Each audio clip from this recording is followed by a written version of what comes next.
I hope आप लोग fear emotion की सीरीज़ को नोट डाउन भी कर रहे हैं और बहुत सारी चीज़ें उसमें से सीख भी रहे हैं। और सबसे ज़्यादा हम एक्सपेक्ट करते हैं कि आप सीन स्टडी करके अपने एक्टिंग को इम्प्रूव भी कर रहे हैं। सो आज हम जिस फियर को लेकर बात करेंगे उस फियर में हम कैरेक्टर के फील को लेकर बात करेंगे। तो stay connected and watch the video till end and make notes also. Hello everyone, this is Madhuri, co-founder and acting coach at SIT Expression Institute of Acting, Modeling, Dance, Event Management and Fashion Designing. I hope आप हमारे जितने series हैं for acting उसको note भी कर रहे हैं and जुड़ भी रहे हैं हमारे साथ। अगर आप हमारे ऑफलाइन क्लासेस में एडमिशन्स लेना चाह रहे हैं तो we have good discounts going on in the fees, so avail the offer and get connected on our website www.sitindia.com, जिसमें आपको कोर्स के सिलेबस और बाकी डिटेल्स की जानकारी मिल जाएगी। So do visit the website. Fear को लेकर हमने लास्ट वीडियोस में आपके साथ शेयर किया था कि you have 4 types of fear, जिसमें 2 हम पहले ही डिस्कस कर चुके हैं और आज हम आगे बढ़ते हैं इस फियर सीरीज़ को लेकर और इसमें हम 3rd फियर को डिस्कस करते हैं आपके साथ। सो यहाँ पे हमें जब फियर को क्रिएट करना है as an artist, as a character, आपको फियर क्रिएट करना है। हम इस फियर को कम्युनिकेट कर रहे हैं ऑडियंस के साथ। इस चीज़ को हम हमेशा ध्यान रखें कि जो परफॉर्मेंस कर रहे हैं, this performance has to be 100% feel connected, मतलब आपकी फील जो है, जो आप क्रिएट करना चाह रहे हैं, ये 1000% आपके ऑडियंस के साथ कनेक्ट होना चाहिए। जिसके लिए एज एन आर्टिस्ट आपका काम है 30-40%। Ultimately the other work is for the editing and also for the scripting. तो आपका जो काम है वो बहुत ज़्यादा ज़रूरी है क्योंकि आप डिस्प्ले कर रहे हैं इन सारे बैकअप को, जो editing, music system, special effects और जो स्क्रिप्ट में लिखी गई स्टोरी लाइन है, इन सब को आप एज एन आर्टिस्ट डिस्प्ले कर रहे हैं। यहाँ पर आपको अपने कल भी वीडियो में हमने शेयर किया था लास्ट वीडियो में कि आपका बॉडी लैंग्वेज एंड थॉट्स का कनेक्शन बहुत स्ट्रॉन्ग होना चाहिए। ये एज एन आर्टिस्ट आपका खुद का रिस्पॉन्सिबिलिटी है हाउ टू डेवलप। कल हमने एक टेक्निक आपको बताई थी पर्सनल फोबिया की, वो भी आप यूज़ कर सकते हैं। आज हम एक और टेक्निक आपके साथ शेयर करेंगे and that is a personal mental balance. Now what is personal mental balance? यहाँ पे हो सकता है या है, हम ऐसा अज्यूम करते हैं कि आपका कोई पर्सनल फोबिया है ही नहीं, you are not scared of anything. तो अब आप कैसे प्रेजेंट करेंगे कि यू आर स्केयर्ड? तो जब आप पर्सनली, मेंटली किसी चीज़ से कन्विंस नहीं होते तो आपको उसको एक्ट करना थोड़ा सा मुश्किल हो जाता है as a person, as an artist. तो यहाँ आप अपने आप को कैसे कन्विंस करेंगे? क्योंकि यहाँ जो फियर आप क्रिएट कर रहे हैं, इसमें आपका सेल्फ बिलीफ होना बहुत ज़रूरी है। तो सेल्फ बिलीफ को हम कैसे जनरेट करेंगे जब हम उस चीज़ को बिलीव ही नहीं करते? So there comes a mental balance and commitment. As an artist आपको बहुत ज़्यादा कमिट करना पड़ेगा मेंटली अपने आप को कि you are going to live in that one moment, उस एक लम्हे में आप जिएंगे और ईमानदारी से जो कहा गया है आपके स्क्रिप्ट में उसको आप करेंगे। अब स्क्रिप्ट आपको क्या गाइडलाइन देती है? स्क्रिप्ट आपको 2 गाइडलाइंस देती है, एक कैरेक्टर की सिचुएशन और दूसरा कैरेक्टर का बॉडी लैंग्वेज एंड एक्सप्रेशंस। इसको हम एक साथ समझें तो इन दोनों चीज़ों को, जो आपको गाइडलाइन मिली है, इन दोनों को आपको ईमानदारी से एज एन आर्टिस्ट उस जगह पर यूज़ करना है without giving any personal judgement और थॉट। ये आपको सीखना पड़ेगा। फॉर दिस लास्ट वीडियो में जैसे हमने प्री टेक्स्ट थॉट्स को जनरेट करने के लिए आईज को यूज़ किया था, यहाँ पर हम ईयर्स को यूज़ करेंगे। कैसे यूज़ करेंगे? हम we will relax our mind and thought with either music और आइदर वर्ड्स, दोनों चीज़ों को हम यूज़ कर सकते हैं। हम अपने माइंड को बिल्कुल रिलैक्स करेंगे with the positive vibes of music. बहुत सारे म्यूज़िक्स अवेलेबल हैं यूट्यूब पे जो आप अपने थॉट्स को साइलेंट करने के लिए यूज़ कर सकते हैं या स्टेबल करने के लिए यूज़ कर सकते हैं। And there are also words कैसे यूज़ करेंगे हम? बहुत सारे पॉजिटिव थॉट्स को यूज़ करेंगे, स्ट्रॉन्ग मेंटल बैलेंस थॉट्स को यूज़ करेंगे, या सबसे बेस्ट है आप अपने लिए खुद का एक पर्सनल सेल्फ बिलीफ थॉट लिख कर रखें, जिसको पढ़ के आप खुद अपने आप में बिलीफ जनरेट कर सकते हैं। बिकॉज आपका माइंड मैपिंग टेक्निक कहता है कि आप जो भी आपके माइंड को देंगे वो 100% बिलीव करता है। So you have to instruct your mind. यहाँ आपने इंस्ट्रक्ट कर लिया। Now this techniques works only when you are committed. आप हमेशा याद रखें, अगर आपका कमिटमेंट 100% है towards your thought and belief, तो आप 100% उस काम को कर पाएंगे जो आपके स्क्रिप्ट में लिखा हुआ है। यहाँ पे I suppose if you are having no phobia, आपने अपने माइंड को स्टेबल कर लिया है विद नो थॉट्स और रादर नो नेगेटिव थॉट्स। यहाँ आपने अपने माइंड को स्टेबल कर लिया। अब हम अपने माइंड को इंस्ट्रक्ट करेंगे going into the golden period. Golden period में जाके हमें फिर अपने स्क्रिप्ट के बॉडी लैंग्वेज के इंस्ट्रक्शंस को देना है, and also we have to give the instructions of the situation कि कैरेक्टर की सिचुएशन क्या है। सिचुएशन में एक चीज़ और ध्यान रखें कि कैरेक्टर का माइंड सेट क्या चल रहा है उस समय पर, उस लम्हे में जब आप उस शॉट को परफॉर्म कर रहे हैं।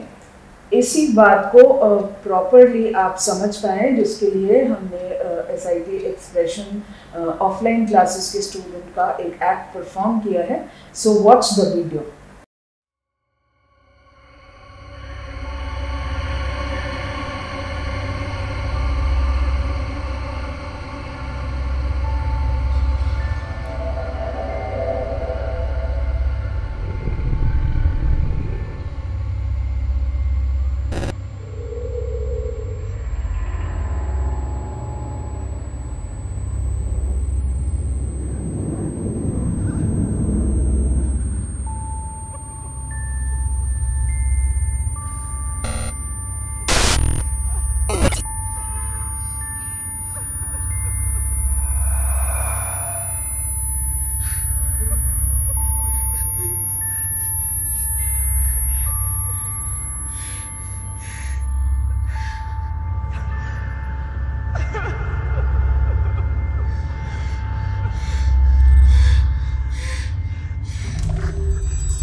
आपने इस एक्ट में देखा जो स्टूडेंट है वो किसी अननोन फियर से फियर जनरेट कर रहा है।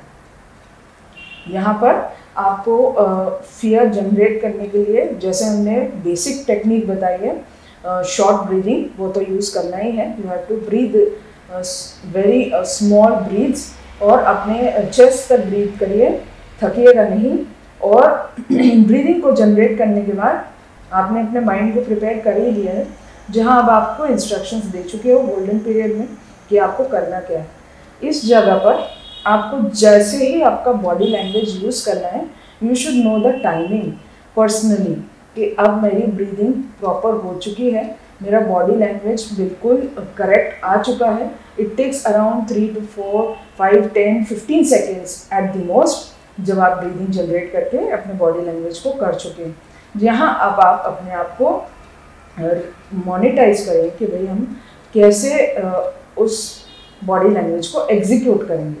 अगर यहाँ हमने थोड़ी सी गलती कर ली तो वो ओवर एक्टिंग हो जाएगी या कॉमेडी टर्न आउट हो जाएगा। तो यहाँ पे when you are using your body language, keep the timing very important कि आप अपनी टाइमिंग को ऑब्जर्व करें कि किस समय पर ब्रीदिंग करते हुए मेरे एक्सप्रेशन को मैंने फ्रीज किया और एक बॉडी लैंग्वेज दिया। That creates an impact when you are using fear.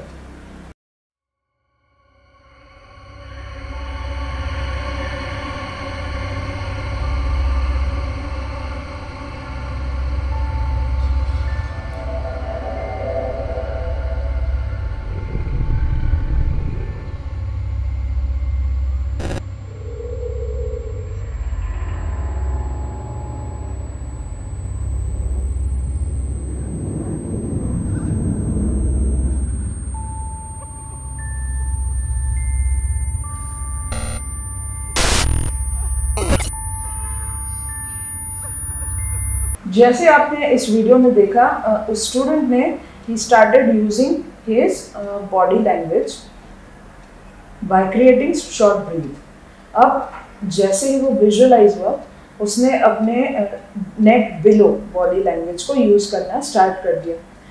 Your hands, your legs, your body movement, यहाँ आपकी बॉडी बिल्कुल लाइट फील कर रही है और बहुत स्लो रिएक्ट कर रही है। तो आपने अपने हैंड्स को यूज़ किया, जो स्टूडेंट है उसने अपने हैंड्स को यूज़ किया और एक फियर बॉडी लैंग्वेज क्रिएट किया। अब यहाँ पे आप अगर बॉडी लैंग्वेज को क्रिएट कर रहे हैं यूजिंग योर नेक बिलो, वहाँ आप याद रखें कि आपके जो मूवमेंट्स हैं वो कैलकुलेटिव मूवमेंट्स होने चाहिए। बहुत ज़्यादा मूवमेंट करेंगे तो उसका इम्पैक्ट, जो हमारा पर्पस है, वेरी पर्पस के हमें ऑडियंस को फील करवाना है फियर, वो नहीं हो पाएगा। तो यहाँ आप मेक इट अ नोट कि आपके बॉडी लैंग्वेज जो नेक बिलो आप यूज़ करेंगे उसमें बहुत कैलकुलेटिव और रिस्ट्रिक्टेड मूवमेंट्स रखिए। 1 2 3 मैक्सिमम बहुत हैं। So keep this in mind.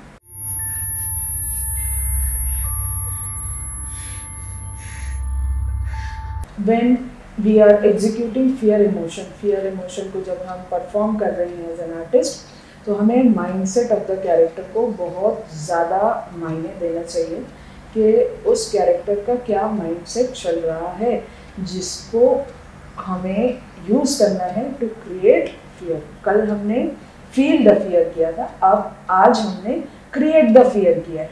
The character is creating the fear. Okay, so keep this in mind कि उसका माइंडसेट क्या चल रहा है। अगर कैरेक्टर इज ऑलवेज, और हमेशा ये देखा गया है कि जब भी हम फियर इमोशन को क्रिएट करते हैं तो कभी भी कैरेक्टर का माइंडसेट पॉजिटिव नहीं होता। हमेशा the character mindset is negative most of the time. बहुत रेयर मूवीज आप देखेंगे जहाँ एक घोस्ट या फिर एक कैरेक्टर जो फियर जनरेट कर रहा है वो पॉजिटिव लेके चल रहा है। For example Bhootnath, but again he had a grievances about his son कि वो सुन नहीं रहा है या उसने अपनी रिस्पॉन्सिबिलिटीज नहीं की, वो ग्रीवेंसेस कहीं ना कहीं नेगेटिव फिर इमोशन आ ही गया। He is carrying with his purpose, पर वहाँ कैरेक्टर ने कहीं पर भी ये नहीं किया कि वो डिस्ट्रक्शन कर रहा है। बट देर आर मूवीज जो फियर इमोशन में डिस्ट्रक्शन को डिस्प्ले करती हैं और वो ही ज़्यादा इम्पैक्टफुल होती हैं। तो कभी भी जो स्क्रिप्ट राइटर्स होते हैं, they like to display destruction in fear emotion series, any of the fear emotion. So always keep in mind, जो क्रिएटर होता है फियर का, वो most of the time he is destructive, negative mindset. तो यहाँ जब हम नेगेटिव माइंडसेट ले रहे हैं तो हमारी बॉडी लैंग्वेज भी हमेशा नेगेटिव ही होती है। तो we have to keep again दो ऑब्जर्वेशन में कि नेगेटिव बॉडी लैंग्वेज को अगर हमें जनरेट करना है तो हमें क्या क्या करना चाहिए। बहुत इजी होता है टू यूज़ अ प्रॉपर्टी, बहुत इजी होता है आपके बॉडी लैंग्वेज को नेगेटिवली यूज़ करना, बट उसके लिए आपको एक होमवर्क करना ज़रूरी है।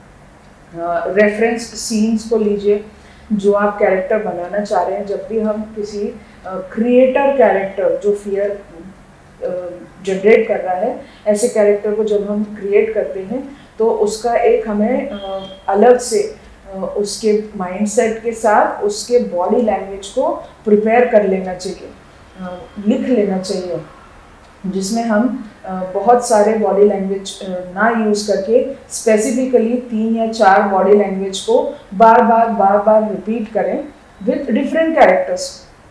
तो उससे ये होगा कि आपका जो इम्पैक्ट है वो ज़्यादा रहेगा। यहाँ आपको आपके डायरेक्टर भी हेल्प करेंगे, यहाँ आपको आपकी स्क्रिप्ट भी हेल्प करेगी, but as an artist to develop the body language comfortably, ये काम सिर्फ आपका होमवर्क है। तो keep the notes and also make the character बहुत ज़्यादा impactful by making the body language strong and comfortable.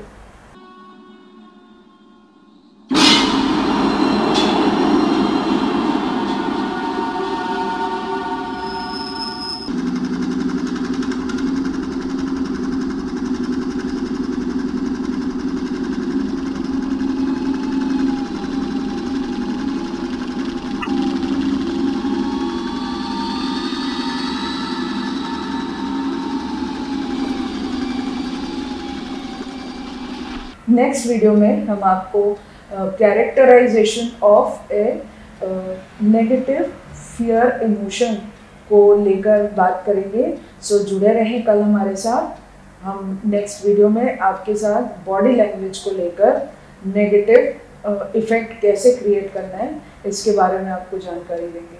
आज की हमारी टिप ऑफ द डे आपके लिए ये कहती है कि आप एक्टिंग में जब फियर इमोशन को यूज़ कर रहे हैं तो one reaction at one time, whether it is expression और it is body language, one at a time अपने परफॉर्मेंस को फोकस करके यूज़ करिए, बॉडी लैंग्वेज को और एक्सप्रेशंस को वन एट अ टाइम।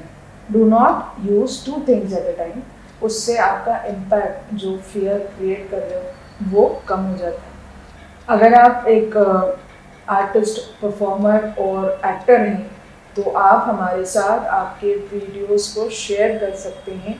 आप अपनी YouTube लिंक्स को हमारे वेबसाइट में अपलोड कर सकते हैं, जहां अगर आप के वीडियोस को सिलेक्ट किया जाता है तो हो सकता है you can get a scholarship for offline courses और an audition reference from SIT Expression Pictures and Entertainment. So stay connected and till then, goodbye.